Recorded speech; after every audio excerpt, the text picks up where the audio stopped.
Bismillahirrahmanirrahim. Alhamdulillah wassalatu wassalamu ala Rasulillah wa ala alihi wa sahbihi wa man tabi'a huda. Asyhadu an la ilaha illallah wahdahu la syarikalah wa asyhadu anna Muhammadan abduhu wa rasuluhu la nabiyya ba'da amma ba'd. Para jemaah sekalian, puji dan syukur selalu kita panjatkan kepada Allah Subhanahu wa taala yang masih menganugerahkan dan selalu melimpahkan kepada kita nikmat karunia-Nya. Mudah-mudahan nikmat yang Allah berikan selalu bisa mendekatkan diri kita pada Allah Subhanahu wa taala. Para jemaah sekalian, kita lanjutkan pelajaran kita di hadis yang ketiga dalam bab albir wasilah, dalam bab kebaikan dan menjaga hubungan, di mana bab-bab ini adalah terdapat dalam Kitabul Jami dari Kitabul Maram yang dikarang oleh Ibnu Hajar Al-Asqalani rahimahullahu taala. Hadis yang ketiga yang akan kita bahas adalah hadis yang diriwayatkan dari sahabat Al-Mughirah ibn Syu'bah radhiyallahu an, di mana Rasulullah sallallahu alaihi wasallam bersabda, "Innallaha harrama 'alaikum." Kata Rasul sallallahu alaihi wasallam, sesungguhnya Allah mengharamkan untuk kalian uquqal ummahat, durhaka kepada ibu, wa wa'dil banat, mengubur anak-anak wanita, wa man anwahat, dan mencegah diri dan meminta, wa karihalakum, dan Allah pun membenci untuk kalian, qila wa qala, dikatakan dan berkata, wa kathratas su'ali, dan banyak bertanya, wa idha'atal mali, dan menyia-nyiakan harta. Muttafaqun alaihi, diriwayatkan oleh Imam Bukhari dan Imam Muslim. Para jemaah sekalian, hadis ini merupakan hadis yang memberikan bimbingan kepada kita tentang bagaimana Allah Subhanahu wa taala sangat sayang kepada hambanya, di mana bentuk sayang Allah Subhanahu wa taala kepada hambanya, Allah memerintahkan segala hal yang baik dan Allah melarang kita dari hal-hal yang buruk. Dan hadis ini pun ingin menegaskan kepada kita bahwa sesungguhnya hal-hal yang haram itu atau hal-hal yang dimakruhkan dan dibenci itu harus didasarkan kepada dalil. Bukan sesuatu dikatakan haram berdasarkan kepada kebanyakan pendapat orang atau kepada suku tertentu, golongan tertentu. Namun sesungguhnya untuk Islam, masalah haram dan masalah dibenci sesungguhnya adalah dikembalikan kepada dalil yang bersumber dari Allah Subhanahu wa taala dan Rasulnya. Para jemaah sekalian, di dalam hadis ini Allah Subhanahu wa taala menyebutkan kepada kita 3 hal yang Allah haramkan. Tentu penyebutan 3 dalam hadis ini bukan membatas. Ini bagian daripada sekian banyak yang Allah haramkan. Sebagaimana ketika Allah menyebutkan 3 hal yang dimakruhkan, yang dibenci, juga bukan menunjukkan hanya 3, namun masih banyak hal yang lain di dalam hadis yang lain. Jadi penyebutan di dalam hadis ini dengan 3 yang diharamkan dan 3 yang dimakruhkan, ini adalah bagian dari sekian banyak yang Allah haramkan dan Allah makruhkan. Para jemaah sekalian, yang pertama yang Allah sebutkan di dalam hadis ini, dari hadis Rasul ini, kata Rasul, uquqal ummahat. Yang pertama kali yang diharamkan di hadis ini adalah uquqal ummahat, yaitu durhaka kepada kedua orang tua. Durhaka di sini adalah terkhusus kepada ibu, ya kan? Kalau kita lihat banyak ayat, banyak hadis, Rasul menyebutkan tentang durhaka kepada kedua orang tua. Namun secara khusus di hadis ini Rasul mengatakan uquqal ummahat, durhaka kepada seorang ibu, di mana ayat-ayat yang Allah sebutkan kepada kita tentang perintah untuk berbuat baik, bersyukur kepada kedua orang tua sangatlah banyak. Di antaranya Allah mengatakan di dalam surah Luqman, anishkurli wali walidayka ilayyal masir. Hendaklah engkau bersyukur, berterima kasih kepadaku, wali walidayka, dan kepada kedua orang tuamu, ayah ibumu. Ilayyal masir, kata Allah, kepada akulah tempat kalian kembali. Di ayat yang lain di surah Al-Ahqaf, Allah mengatakan wa wasainal insana biwalidayhi ihsana. Kata Allah, dan sungguh kami telah mewasiatkan kepada manusia untuk berbuat baik kepada kedua orang tua, ayah dan ibu. Di dalam hadits ini Rasul mengkhususkan adalah kepada ibunda kita. Kenapa kita ditekankan untuk diharamkannya berdurhaka kepada ibu kita? Yang pertama adalah karena kaum wanita adalah mereka lemah. Dimana kalau orang mungkin durhaka kepada orang tuanya yaitu ayah, mungkin masih sedikit ada rasa takut. Tapi kepada ibu, dengan lemahnya seorang ibu, mungkin seorang anak enggan untuk merasa takut dan durhaka kepadanya. Yang kedua adalah kenapa diusahakan ibu? Karena begitu besarnya pahala apabila seseorang bisa berbuat baik kepada ibu. Karena begitu besarnya kewajiban seorang anak terhadap ibu. Sebagaimana diterangkan dalam hadits Rasulullah sallallahu alaihi wasallam yang diriwayatkan oleh Abi Hurairah radhiyallahu anhu, bahwa ada seseorang sahabat yang datang kepada Rasulullah sallallahu alaihi wasallam bertanya, man ahaqqun nasi bi husni sahabati. Wahai Rasul, siapakah orang yang paling berhak untuk mendapatkan persahabatan yang terbaik dari aku? Kata Rasul, ummuka, ibumu. Qala thumma man? Kemudian setelah ibu siapa ya Rasul? Kata Rasul, ummuka. Kemudian ibumu. Thumma man? Kemudian setelah ibu siapa lagi ya Rasul? Kata Rasul, ummuka, ibumu. Thumma man? Kemudian kata Rasul, thumma abuka. Kemudian baru bapakmu. Di sini menunjukkan kepada kita sangat luar biasanya besar kebaikan kita apabila kita bisa berbuat baik kepada ibu, dan sangat besar adalah durhaka kita kepadanya ketika kita adalah durhaka kepadanya, kepada ibunda kita. Diterangkan dalam hadis yang lain, Rasulullah SAW pernah menghabarkan kepada para sahabatnya. Kata Rasul, ala unabbi'uka bi akbaril kabair. Wahai para sahabatku, maukah kalian aku tunjukkan dosa yang terbesar? Dosa-dosa yang terbesar. Kemudian Rasul menyebutkan yang pertama al-isyraku billah, itu berbuat syirik kepada Allah Subhanahu wa taala. Yang kedua adalah uququl walidaini, durhaka kepada kedua orang tua, terutama kepada ibunda kita. Para jemaah sekalian, maka hadits ini menekankan kepada kita untuk kita berbuat baik kepada kedua orang tua kita, terkhusus kepada ibunda kita, sehingga Allah mengharamkan kita durhaka kepadanya. Yang kedua adalah yang diharamkan oleh Allah dalam hadits ini adalah wa'dal banat, yaitu mengubur hidup anak-anak wanita.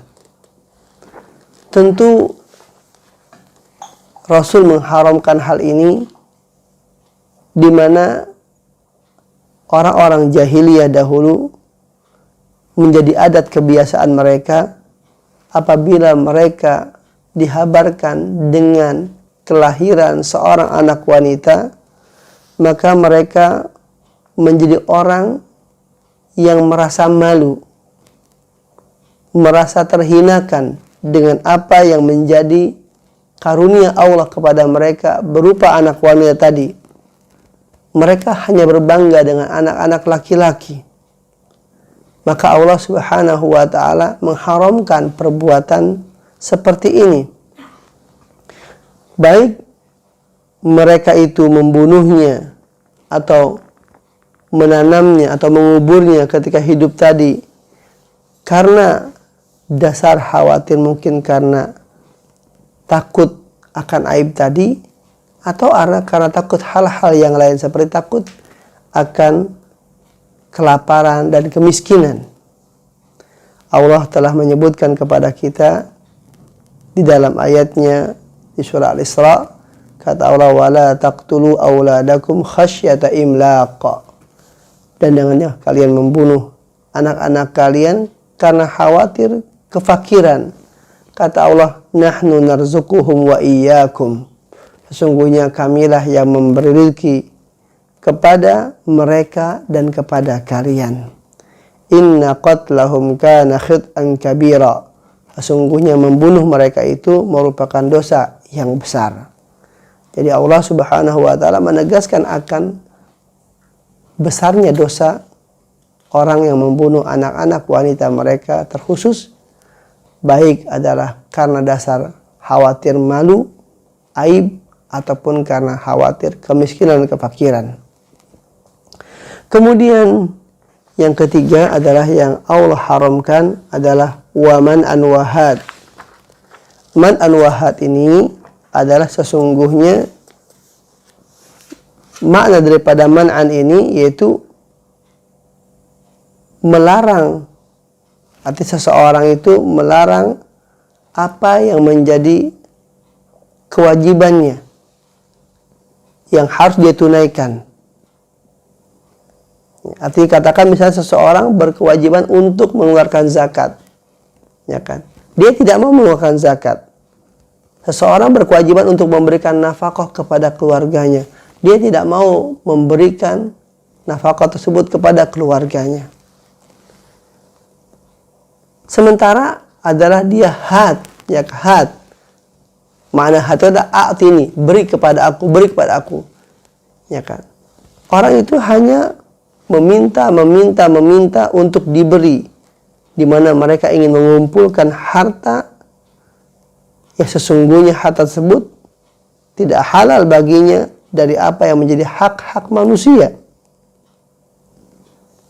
di mana mereka mungkin melakukan tipu daya, ya kan, untuk bisa mendapatkan harta tersebut dengan cara-cara yang haram. Jadi man anwahat ini adalah sesungguhnya seseorang tidak mau mengeluarkan apa yang menjadi kewajibannya, sementara dia meminta dari orang apa yang menjadi hak orang tersebut, bahkan dia berusaha untuk mengambilnya mungkin dengan cara-cara yang haram. Maka perbuatan ini diharamkan oleh Allah Subhanahu wa ta'ala. Tidak boleh seseorang menahan apa yang menjadi kewajibannya dari zakat. Tidak boleh seseorang menahan apa yang menjadi kewajibannya dari memberikan infak kepada keluarga dan kepada orang-orang yang wajib diinfakinya. Sebagaimana diharamkan oleh Allah seseorang untuk meminta-minta atau mengambil apa yang menjadi hak orang lain dengan cara-cara yang tidak dibenarkan dalam Islam. Itu makna daripada man anwahat. Jadi dia untuk memberi tidak mau, namun selalu adalah mengambil, meminta. Allah tidak mengajarkan seperti itu. Allah tidak memberikan tuntunan kepada kita seperti itu. Allah adalah meminta kita untuk menunaikan apa yang menjadi kewajiban kita. Tidak boleh kita menahannya. Sementara adalah itu yang harus kita lakukan. Kemudian yang berikutnya adalah hal-hal yang Allah makruhkan. Kalau tadi adalah hal-hal yang Allah haramkan, dengan bahasa Allah katakan innallaha harrama alaikum. Tegas Allah katakan Allah mengharamkan kepada kalian. Tentu makna mengharamkan itu menunjukkan kepada kita tidak ada kata lain untuknya kecuali haram. Tidak bisa dan tidak boleh dilakukan oleh kita. yang mana kalau kita melakukannya maka akan menjerumuskan kita ke dalam neraka, naudzubillah. Sedangkan yang kedua, kelompok yang kedua adalah wa kariha lakum. Rasul membahasakan dengan wa kariha lakum, ya kan gitu. Allah membenci. Kalimat membenci yang Allah katakan di sini adalah berisyarat pula kepada makna haram tadi. Ya. Cuma Allah memvariasikan bahasa adalah sesuatu yang diharamkan ini dengan bahasa wakariha. Gitu.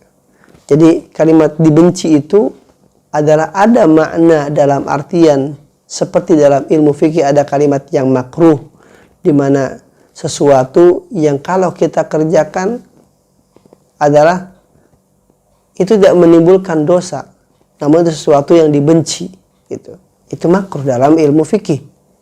Namun dalam pengertian hadits, terkadang kalimat kariha tersebut dengan makna adalah haram juga. Sebagaimana adalah di dalam hadits ini. Rasulullah mengatakan wa kariha lakum, ya kan? Allah pun memakruhkan, membenci untuk kalian. Itu apa? Qila wa qala. Qila wa qala. Qila wa qala ini adalah merupakan suatu kalimat yang menjadi makna yang dimaksudkannya adalah bahwa seseorang itu hendaknya tidak menjadi orang yang suka menyebarkan berita-berita yang mana dia belum adalah menelitinya dan tidak ada hubungan dengannya. Kenapa? Karena orang ketika menyebarkan berita, ya kan, kila wa qala, ya kan, itu ngomong ke sana, ngomong ke sini, ngomong begini, ngomong begitu. Sementara berita yang dia sampaikan tadi itu adalah berita yang belum bisa dijadikan sesuatu yang benar adanya. Dan terkadang berita itu tidak ada hubungan dengan dia. Hanya bagian daripada orang mungkin berucap atau ngobrol. Ngobrol sesuatu yang dibenarkan dalam Islam, tapi sesuatu hendaknya yang memang ada gunanya, ada manfaatnya. Kalau hanya ngobrol qila wa qala, ngalor ngidul, ngomongin orang dan seterusnya, membicarakan orang dan seterusnya, ini adalah sesuatu yang sesungguhnya adalah banyak membawa kepada kita kepada ketergelinciran. Banyak orang terjatuh dengan sebab dia suka menyebarluaskan berita tanpa dasar yang benar. Dan ini merupakan hal yang tidak sesuai dengan akhlak seorang muslim. Di mana Rasul SAW menegaskan kepada kita di dalam haditsnya, min husni islamil mar'i tarkuhu ma la ya'ni. Kata Rasul, di antara kebaikan Islam seseorang itu adalah apa? Tarkuhu ma la ya'ni. Hendaknya seorang muslim itu meninggalkan apa yang tidak menjadi urusannya. Jadi kita hendaknya bisa menjaga lisan kita, menjaga sikap kita terhadap berita-berita yang sesungguhnya tidak perlu kita sampaikan, kita ungkapkan, kita ceritakan. Ini perlu dipertegas karena memang kadang kita tidak punya bahan ngobrol kecuali adalah seperti itu. Nah, ini bahaya, ya kan? Allah Subhanahu wa taala mengharamkannya, Allah membencinya. Kenapa? Karena itu bisa mengarah kepada hal-hal yang tidak benar, bisa menjadi fitnah, bisa menjadi riba, bisa menjadi hal-hal yang diharamkan yang lainnya. Sehingga Allah mengatakan wa kariha lakum qila wa qala, ya kan? Jadi qila wa qala itu seperti itu maknanya. Asal mana qila itu ya dikatakan, qala dia berkata.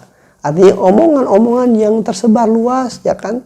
Apalagi di zaman sekarang, zaman teknologi yang begitu banyak orang bisa mudah untuk berbicara A lalu diupload, dikirim segala macam, kemudian akhirnya jadi omongan publik.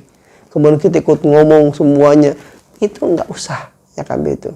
Yang tidak berguna, ya kan nggak usah dibicarakan. Cukup hal-hal yang bermanfaat saja. Sebagaimana kata hari tadi, min husni islamil mar'i tarkuhu ma la ya'ni. Sebaik-baik Islam seseorang itu adalah meninggalkan apa yang tidak berguna. Kemudian yang kelima yang disebutkan dalam hadis ini, atau yang kedua dari bagian yang dikatakan kariha lakum, Allah membenci untuk kalian, adalah apa? Yaitu kathratus su'ali. Kathratus su'al. Kathratus su'al itu maknanya adalah banyak bertanya. Tentu seseorang dalam hidup mungkin dia perlu bertanya, ya kan? Bertanya bukan sesuatu yang diharamkan. Bahkan bertanya itu sesuatu yang wajib terkadang. Bagaimana Allah katakan, fas'alu ahla dzikri in kuntum la ta'lamun. Kata Allah, hendaklah kalian bertanya kepada ahlu dzikri, ahlul Quran, orang yang punya ilmu. In kuntum la ta'lamun, jika kalian tidak ngerti. Jadi bertanya itu sesungguhnya terkadang hukumnya wajib. Betapa banyak kita dapatkan di dalam hadis sahabat bertanya kepada Rasul SAW tentang hal-hal yang berguna. Ada mereka bertanya tentang, ya Rasul, ayu dzanbi a'dzam, ya kan? Sebagaimana Abdullah bin Mas'ud mengatakan, ya Rasul, ya kan, dosa apa yang paling besar? Beliau bertanya untuk apa? Untuk beliau hindari dosa tersebut setelah beliau tahu. Betapa banyak juga para sahabat bertanya tentang kebaikan. Apa jalan kebaikan? Ya kan, ayul a'mali afdal, ya kan? Amal apa ya Rasul yang paling utama? Sahabat menyebut begitu kepada Rasul SAW, bertanya, ya kan? Dan pertanyaan-pertanyaan seperti ini tidak dilarang, bahkan mungkin sesuatu yang wajib, karena mendorong mereka untuk bisa meningkatkan amal soleh mereka, menjauhi mereka dari segala yang diharamkan. Namun hadis ini mengatakan kathratas su'al, ya kan? Yang dibenci itu adalah banyak bertanya. Para ulama menjelaskan kepada kita makna banyak bertanya di sini adalah yaitu bertanya tentang sesuatu yang tidak pokok, yang tidak penting. Bertanya sesuatu yang nggak penting, yang nggak ada gunanya kadang-kadang. Bertanya tentang kabar orang-orang yang sesungguhnya tidak ada hubungan dengan dia, gitu. Atau bertanya tentang sesuatu hal yang terkadang kalau dijelaskan itu akan mempersulit masalah. Itu yang dilarang dalam Islam. Dan kadang-kadang ada orang bertanya sesuatu hanya untuk tahu, bukan untuk diamalkan. Kita lihat misalnya kisah Bani Israel dengan Nabi Musa alaihissalatu wassalam. Ketika terjadi pembunuhan di zaman beliau, kemudian orang saling menuduh satu dengan yang lainnya. Dalam ayat dikatakan fadara'tum fiha, ya kan? Saling menolak satu dengan yang lain. Sementara ini adalah sudah ada orang yang terbunuh, pelakunya belum jelas siapa. Kemudian Allah memerintahkan Bani Israel dengan sesuatu yang sangat sederhana, dengan sesuatu yang sangat mudah. Apa kata Allah? Idbahu baqarah, sembelihlah oleh kalian sapi. Makna menyembelih jelas, makna sapi jelas, ya kan begitu. Tapi mereka bertanya kepada Nabi Musa dengan pertanyaan-pertanyaan yang begitu panjang dan banyak. Dari mulai mereka bertanya tentang sapinya yang bagaimana, Allah menjelaskan akhirnya sapi tersebut tidak tua dan tidak muda. Kemudian warnanya bagaimana, Allah jelaskan warnanya yang kuning, dan kuning ada kuning yang sangat tersebut kuning yang bisa membuat orang sangat senang ketika melihatnya. Dan seterusnya sampai akhirnya apa? Semakin banyak apa yang menjadi sifat dari sapi tadi, semakin sulit dia mendapatkan sapi yang diperintahkan oleh Allah untuk menyembelihnya. Kalaulah saja orang tadi, mereka Bani Israel ini, ketika Allah suruh untuk menyembelih sapi, mereka sembelih sapi yang mana saja selesai. Sesuai dengan perintah Allah. Karena mereka menyembelih sapi, bukan menyembelih kambing, bukan ayam, bukan itik, bukan domba. Sapi, sudah selesai. Tapi ketika mereka bertanya, maka menjadi sulitlah apa yang menjadi tuntutan daripada perintah Allah tadi. Makanya diterangkan di dalam surah Al-Maidah ayat ke-101, Allah mengatakan, ya ayyuhalladzina amanu, wahai orang-orang yang beriman, la tas'alu an asya, janganlah kalian bertanya tentang segala sesuatu, in tubdalakum, di mana sesuatu tadi jika dijelaskan kepada kalian tasukum, membuat kalian jadi sulit dan susah. Ya. Apa yang menjadi perintah Allah, perintah Rasul, kalau memang adalah sudah jelas, lakukan. Ada yang kurang jelas, boleh bertanya, tapi jangan sampai mempersulit kita, gitu. Ya. Makanya para ulama banyak menyebutkan kepada kita adalah tentang dimakruhkannya seseorang untuk bertanya-tanya tentang sesuatu yang mungkin hal dikatakan mustahil ataupun sulit untuk terjadi. Ya. Orang misalnya bertanya, bagaimana kalau kita misalnya sholat di planet Mars, misalnya katakan. Itu sesuatu yang nggak perlu, ya kan begitu. Orang yang pergi ke sana pun juga belum tentu ada, ya kan. Bagaimana sholat di sana, ya menghadap ke mana, ya kan, ke barat, ke timur, ke utara, ke selatan. Itu sesuatu yang tadi kategorinya ada kathratus soal, banyak bertanya. Cukup kita bicara dengan keadaan yang dimana kita berada, gitu. Apa yang kita hadapi, itu bertanya boleh, gitu. Dan itu sesuatu yang mungkin menjadi tuntutan daripada zaman kita. Ya cukup yang ada di kita saja. Jangan mengada-ada pertanyaan yang akhirnya menjadikan kita sulit kalau kita mendapatkan jawabannya. Para jemaah sekalian, kemudian di dalam hadits yang diriwayatkan oleh Imam Bukhari juga, Rasul menegaskan kepada kita, di mana hadis ini bersumber dari Sa'ad ibn Abi Waqqas radhiyallahu anhu. Rasul bersabda, a'zamul muslimina jurman. Sampai Rasul mengancam, a'zamul muslimina jurman.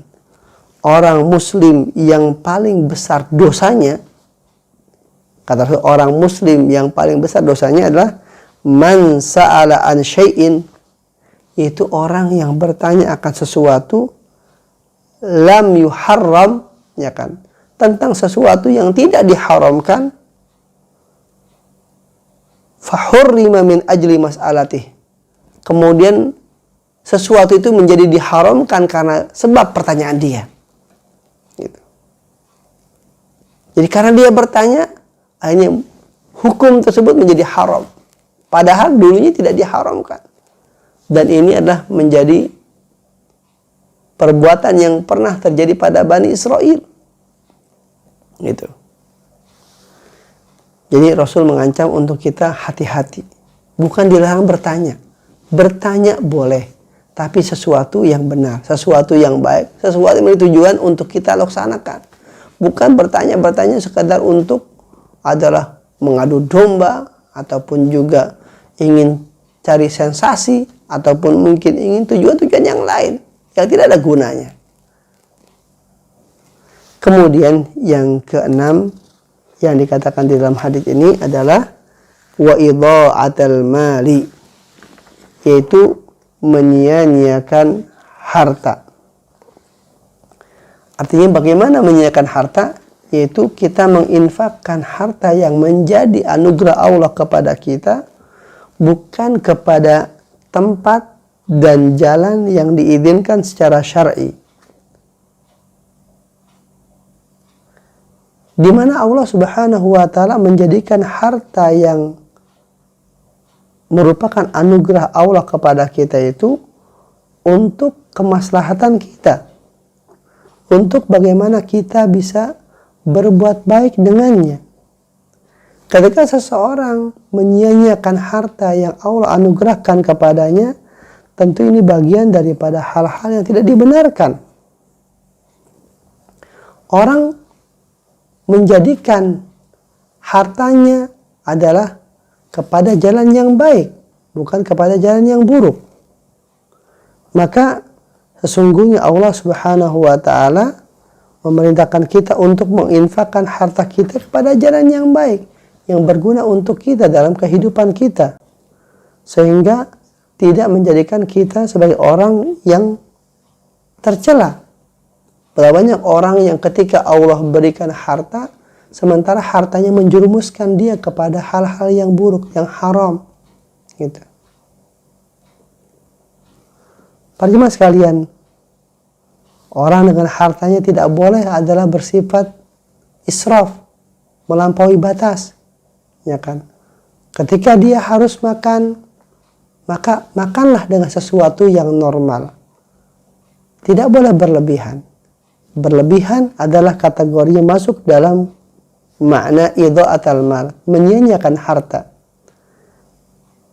Kita harus bisa menjadikan harta itu yang Allah anugerahkan kepada kita sebagai bagian dari bagaimana kita meningkatkan nilai takwa kita kepada Allah Subhanahu wa Ta'ala. Para jemaah sekalian, ini adalah 6 poin yang Allah sebutkan dengan bahasa yang 3 pertama jelas adalah Allah katakan dengan bahasa haram, dengan bahasa yang kedua adalah 3 yang kedua adalah dengan bahasa adalah qila wa qala kathratus su'al wa idha'atul mal, adalah dengan bahasa karihalakum, yang sesungguhnya adalah maknanya pun mirip dengan hal yang pertama, cuma Allah memberikan bahasa dengan bahasa yang berbeda. Kariha di sini ada sungguhnya bukan bermakna makruh seperti dalam pengertian syar'i dalam ilmu fikih, namun sungguhnya kariha di sini pun bermakna kepada makna-makna yang haram sebagaimana yang dijelaskan tadi. Mudah-mudahan Allah Subhanahu wa Ta'ala menjaga kita dari segala hal-hal yang diharamkan tadi, dan Allah memberikan kepada kita segala macam kebaikan sehingga Allah Subhanahu wa Ta'ala akan memudahkan kepada kita untuk mendapatkan ridhonya. Demikian para jemaah sekalian bisa berikan, mudah-mudahan bermanfaat. Subhanakallahumma bihamdik, asyhadu an la ilaha illa anta, astaghfiruka wa atubu ilaika. Assalamualaikum warahmatullahi wabarakatuh.